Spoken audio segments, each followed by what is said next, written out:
Hello friends, welcome to my channel. तो friends, मेरा आज का टॉपिक है कि जो आपके टीजीटी में एक टॉपिक है कि होम मैनेजमेंट में आता है कि पारिवारिक जीवन चक्र की अवधारणाएं, यानी पारिवारिक जीवन चक्र की अवधारणाएं क्या हैं।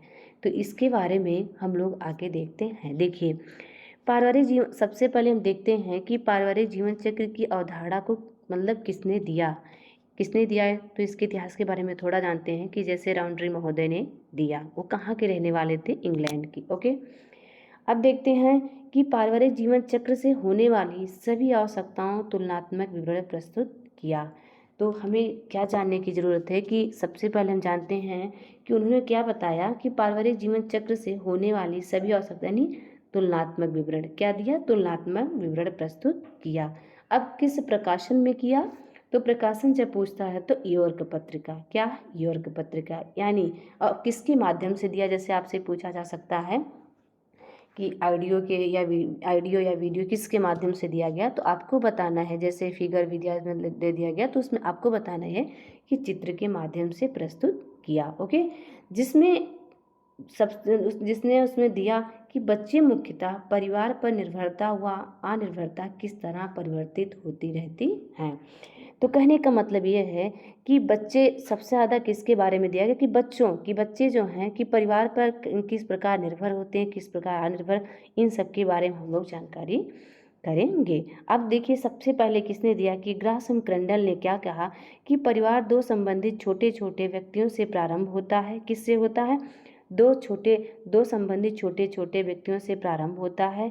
अपनी विस्तृत अवस्था में वह वृद्धि करता है और अतः वह वृद्ध व्यक्तियों पर आ जाता है। तो इनका जैसे आपको कोड वर्ड याद करना होगा तो बहुत ही मुश्किल होगा इतना बड़ा याद करना है, क्योंकि बहुत ज़्यादा सब अपने अपने अकॉर्डिंग देते हैं। तो आपको सिर्फ इतना याद करना होगा कि विस्तृत अवस्था। ओके, अब देखते हैं बिगलो ने क्या किया। बिगलो ने बताया कि किसी परिवार की पारिवारिक जीवन चक्र की अवधारणा को आर्थिक स्थिति का महत्व बहुत बड़ा भाग इस बात पर निर्भर करता है कि इन्होंने प्रारंभिक अवस्था में आर्थिक स्थिति को पूर्ण किया अथवा पूर्ण करने में असफल रहे। कौन? बिगलो। तो बिगलो के कहने का मतलब क्या था कि अपने पारिवारिक जीवन के चक्र की अवधारणा को जब देखा तो उसमें देखा किसने सारा मतलब सब कुछ प्रयास किया करने का, लेकिन आर्थिक स्थिति को पूर्ण ना किया, इसके कारण वह असफल रहे। तो आपको इनका कोड वर्ड याद करना होगा आर्थिक स्थिति। ग्राहम क्रैंडल का आपको याद करना होगा कि विस्तृत अवस्था। ओके, अब देखते हैं नेक्स्ट कि पारिवारिक जीवन चक्र की अवस्थाएं। तो हम देखते हैं कि पारिवारिक जीवन चक्र की अवस्थाएं कितनी होती हैं। तो पारिवारिक जीवन चक्र की जो अवस्थाएं होती हैं 3: प्रारंभिक अवस्था, विस्तृत अवस्था, संकुचित अवस्था। इंपॉर्टेंट देखिए कि प्राथमिक अवस्था को हम कितने भागों में बांट सकते हैं। जैसे प्राथमिक अवस्था को पारिवारिक अवस्था, स्थापत्य काल, बिगिनिंग काल, यानी इसको कई नामों से जान सकते हैं। अब देखते हैं कि इस अवस्था में कार्य की आदतें, उत्तरदायित्वों का विभाजन, दीर्घकालीन लक्ष्यों आदि का निर्धारण किया जाता है। इसमें क्या होता है कि ये बहुत बड़ी क्या होता है इस अवस्था में कार्य, जैसे मॉर्निंग में बच्चे को रेडी करना, खाना बनाना, मतलब इस काम में क्या होता है कि ये बहुत देर माने लंबे समय तक की चलने वाली अवस्था होती है। अब देखते हैं कि प्रथम शिशु के आगमन के साथ यह अवस्था समाप्त हो जाती है। अब जैसे कि शादी होने के बाद जैसे शिशु का आगमन होता है, उसके बाद से यह अवस्था समाप्त हो जाती है। शादी होने से अवस्था का प्रारंभ माना जाता है। अब देखते हैं कि आपसे पूछा जाता है प्रारंभिक अवस्था का काल कब माना जाता है, तो आप बता सकते हैं कि शादी होने से अवस्था का प्रारंभ माना जाता है। किस? यानी प्रारंभिक अवस्था का काल माना जाता है। अब देखते हैं कि इस समय क्या होता? खर्चा कम होता है, समय अधिक होता है, शक्ति मांग कम होती है, आय अधिक होता है। क्या होता है? आय अधिक होता है। अब देखिए इसमें क्या होता है? सबसे अधिक बचत की अवस्था, प्रारंभिक अवस्था, सबसे अधिक अवस्था जो है किसकी?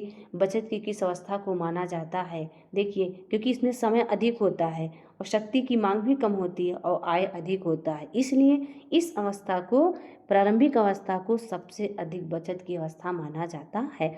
अब देखते हैं कि द्वितीयक यानी विस्तृत यानी परिवार की अवस्था। कौन? यानी द्वितीय। इस अवस्था को कितने वर्ष तक चलती है? 20 से 25 वर्ष तक चलती रहती है। किस?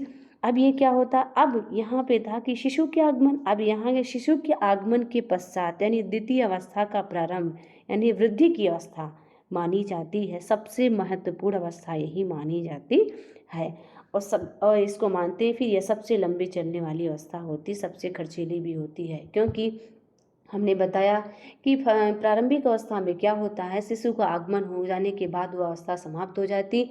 इसमें से दूसरी अवस्था में क्या होता है कि बच्चे का, जैसे बच्चे को रेडी करना, इसको स्कूल जाना, खाना बनाना, मतलब बहुत सारी ऐसी चीज़ें होती हैं कि जो इसमें सबसे ज़्यादा समय की आवश्यकता पड़ती है। और ये अवस्था जो है सबसे लंबी चलने वाली अवस्था होती है।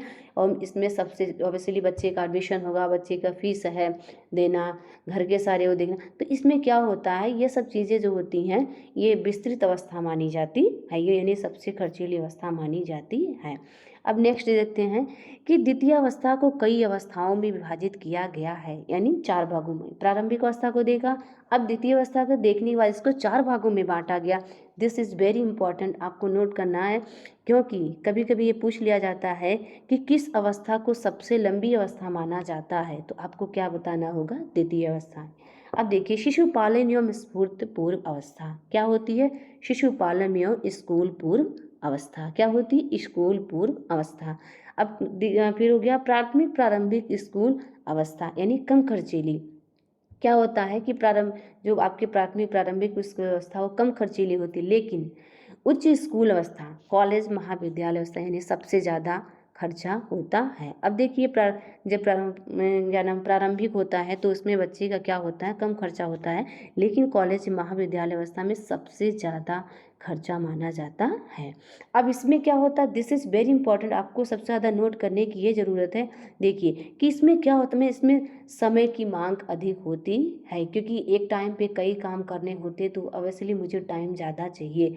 धन की मांग भी बढ़ जाती है। हमने बताया ना कि बच्चे को स्कूल का फीस देना, घर का कार्य करना, इसमें क्या होता है और देखना, तो बच्चे इसमें क्या होते हैं, मांग भी अधिक होती है। शक्ति ऑब्वियसली आपके अंदर एनर्जी होगी तभी आप कर पाएंगे, अदरवाइज नहीं कर पाएंगे।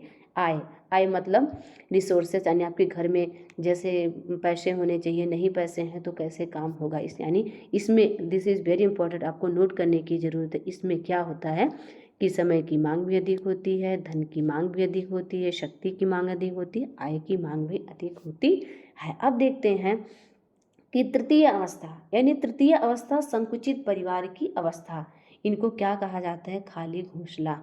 खाली घोंसला इसको क्या कहते हैं कि इसमें माता पिता बच्चों को शिक्षा देकर उन्हें योग्य बना देते हैं। क्या करते हैं, माता पिता अपने बच्चों को शिक्षा देकर उन्हें योग्य बना देते हैं, वो अपने क्या आते हैं, बुढ़ापा की स्थिति में आ जाते हैं। अब शादियां हो जाती हैं, गृहस्थी बसाकर नया परिवार निर्माण करते हैं, कौन, यानी जो पेरेंट्स के बच्चे होते हैं। माता पिता अपने उत्तरदायित्वों से मुक्त हो जाते हैं, परिवार फिर से हो जाता है, यानी परिवार जो है फिर से छोटा हो जाता है। क्या हो जाता है, परिवार फिर से छोटा हो जाता है। अब देखते हैं कि संकुचित परिवार की कितनी अवस्थाएं हैं। हमने देखा द्वितीय अवस्था की 4 अवस्थाएं, अब तृतीय यानी संकुचित परिवार यानी इसकी कितनी अवस्थाएं होती हैं, 3। आरंभिक अवस्था, आर्थिक पुनर्योजन की अवस्था, सेवानिवृत्त की अवस्था। ओके, आरंभिक अवस्था, इस अवस्था की शुरुआत जो होती है प्रथम बालक के घर छोड़ने से शुरू हो जाती है। अब देखते हैं कि आरंभिक पुनर्योजन की अवस्था, यानी इस अवस्था का प्रारंभ तब माना जाता है जब बच्चे स्वावलंबी हो जाते हैं या अर्थोपार्जन करने लगते हैं, यानी अपना कार्य, अपने कहीं ना कहीं छोटे मोटे कार्य करने लग जाते हैं, कोई अपने जॉब पे हो जाता है, कोई कुछ करता, यानी क्या करते हैं, अपना खुद का जीवन यापन करने लग जाते हैं।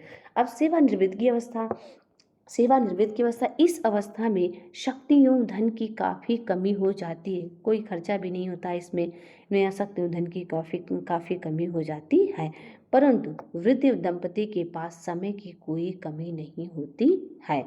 अब इसमें क्या होता है, समय की मांग कम होती है, शक्ति भिन्न भिन्न व्यक्तियों की भिन्न भिन्न आर्थिक अकॉर्डिंग, जैसे मतलब उनके आर्थिक अर्थोपार्जन के अनुसार जो होते हैं, उनकी समय की मांग किसी की अधिक होती है, किसी की कम हो जाती है।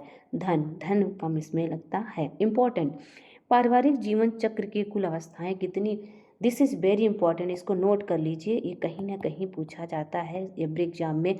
आपका टीजीटी एवं पीजीटी का मतलब जो है क्या वैकेंसी आ चुकी है, तो दिस इज़ वेरी इंपॉर्टेंट, मेरा कहना मान के नोट कर लीजिए कि ज़रूर इसमें से एक ना एक दो क्वेश्चन हमेशा बनते हैं। जैसे इसमें पूछा जाएगा कि यानी कि पारिवारिक जीवन की कुल अवस्थाएं कितनी मानी जाती हैं, 8 है। संकुचित यानी मुख्य अवस्थाएं कितनी, 3 है। उप अवस्थाएं कितनी, 7 मानी गई। और विस्तृत अवस्था कितनी मानी गई, 4 मानी गई। तो आज हम लोगों ने देखा कि पारिवारिक जीवन चक्र की अवस्थाएं, पारिवारिक जीवन चक्र क्या है, इसकी अवस्थाएं क्या है। दिस इज़ वेरी इंपॉर्टेंट, आप लोग प्लीज़ इसको सही से देख लीजिएगा। Thank you for watching my video.